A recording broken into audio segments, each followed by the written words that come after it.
खुलुमबाय लोगोफोर बर'नि मोनदांथि चेनेलाव बयखौबो फिन खेबसेबाव बरायनाय जाबाय।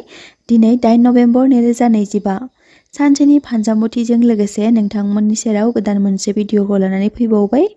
नोंथांमोना भिडिअखौ इन्ट्रेस्ट मोनब्ला जोबजासिम नायजोबलांबानो जाबाय। दिनैनि दिनाव मोनजिनि राशिफ्रा ग्रहनि बिथिङाव सोलायनाय मोननो हागोन। चन्द्रमानि अननायाव केरियार आरो सावस्रि बिथिङाव मोजां गोहोम गोग्लैगोन, जायजों खायसे राशिफोरनि थाखाय जिउआव गोदान जागायजेननाय फैनो हागौ। बेनि गेजेराव खायसे बिथिङाव साबधानै आगान होलांनाया मोजां। फै बिदिब्ला दिनैनि फानजामुथिखौ खोनासंदोनि। गिबि राशि महरै मेष राशि। मेष राशिनि सुबुंफोरा दिनैनि खामानिनि बिथिङाव खस्थ'नि मोजां फिथाइखौ मोननो हागोन। खायसे गोजाम खामानिफोरनिफ्राय लाभ खालामनो हागोन। नखरनि सुबुंफोरजों गोरोबलायनानै थानाया गोसोखौ रंजाखांहोनो हागोन। अनज्लायनायनि बिबाङा बांगोन। सावस्रिया गोग्गो थागोन, नाथाय जानाय लोंनाय बिथिङाव साबधानै थानाया मोजां।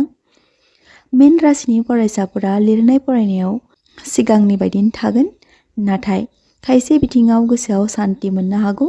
गुबुन फारसेथिं कालचार बिथिङाव दिनैनि दिना मोजाङैनो बारलांगोन। मेष राशिफोरनि लाखि गाबा जादों गोजा, गोमो आरो गुफुर। वृषभ राशि।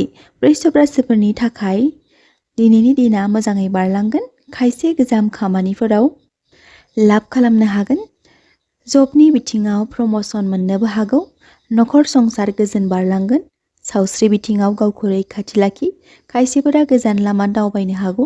खामानि बिथिङाव खायसे हेंथाफोरा खारस्रांगोन, नाथाय खायसेफोरनि थाखाय सावस्रि बिथिङाव एसे बेले-बेजेबो सोमजिखांनो हागौ। बेबायदि बिथिङाव नोंथांमोना गावखौ साबधानै लाखिनाया गोनांथि। मिथुन राशि।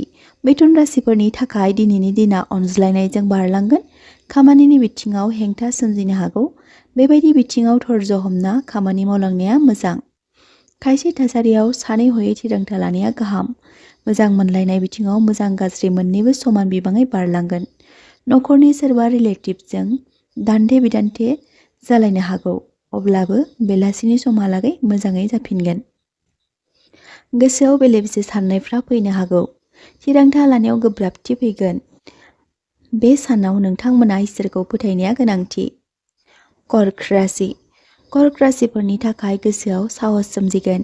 केरियार बिथिङाव गोदान सुबिदा मोननो हागौ। थासारिया राफोद जागोन। नखराव अनज्लायनाय फैगोन। दावबायनायाव मोजां बारलांगोन। मोजां मोनलायनायनि थाखाय गाहाम सान। सावस्रिया एखे रोखोमनि थागोन। सानै हयै खामानिफोरखौ मावलांनाया मोजां। सिंह राशि।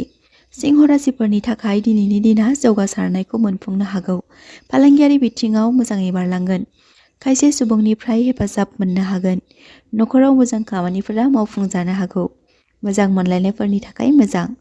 गोजाम सुथुरफोरा खारस्रांनायनि लामायाव। सावस्रिया मोजाङै बारलांगोन। कन्या राशि।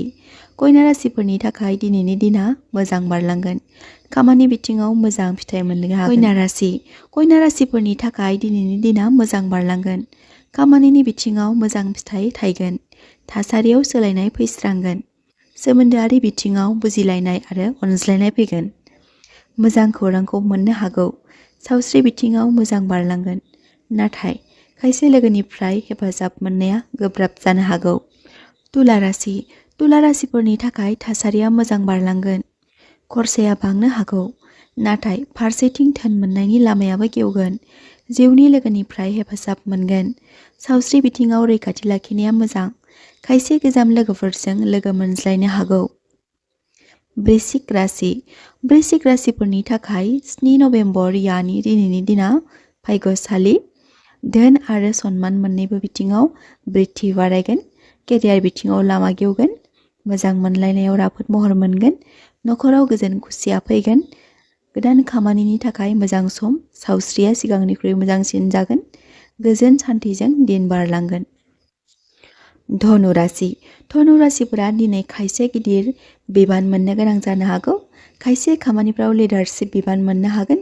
नखराव बुजिलायनाय फैगोन। थासारिया राफोद जागोन। मोजां मोनज्लायनायाव सोलायनाय फैगोन। दावबायनायाव मोजां। सावस्रि बिथिङाव साबधानै था। बांद्राय सिन्थायाव थानायखौ जानगाराव लाखि। मकर राशि।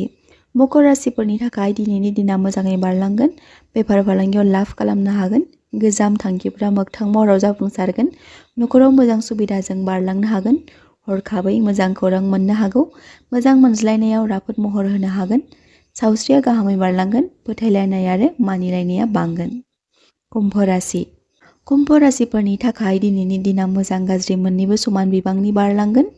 खरसा बिथिङाव आखाइ हमथाना सोलिलांनाया मोजां। जबनि बिथिङाव नाजाथाबनायखौ जाफुंसार होनो हागोन। खायसे गोजाम खामानिफोरनिफ्राय लाभ मोननो हागोन। खायसे बिथिङाव सानै हयै खामानिखौ मावलांनाया मोजां।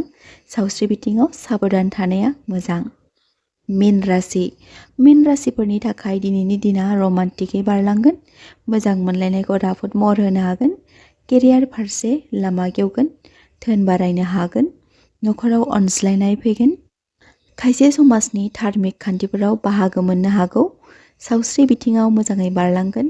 फोथायनाया बांगोन। नाथाय अब्लाबो जानाय लोंनाय बिथिङाव साबधान जानाया मोजां। लोगोफोर, नोंथांमोना दिनैनि फानजामुथिखौ खोनानो मोनना बोरै मोनखो कमेन्टआव फोरमायहरब्लानो जाबाय। आरो बेजों लोगोसे दिनैनि फानजामुथिखौ एसेयावनो फोजोबनाय जाबाय।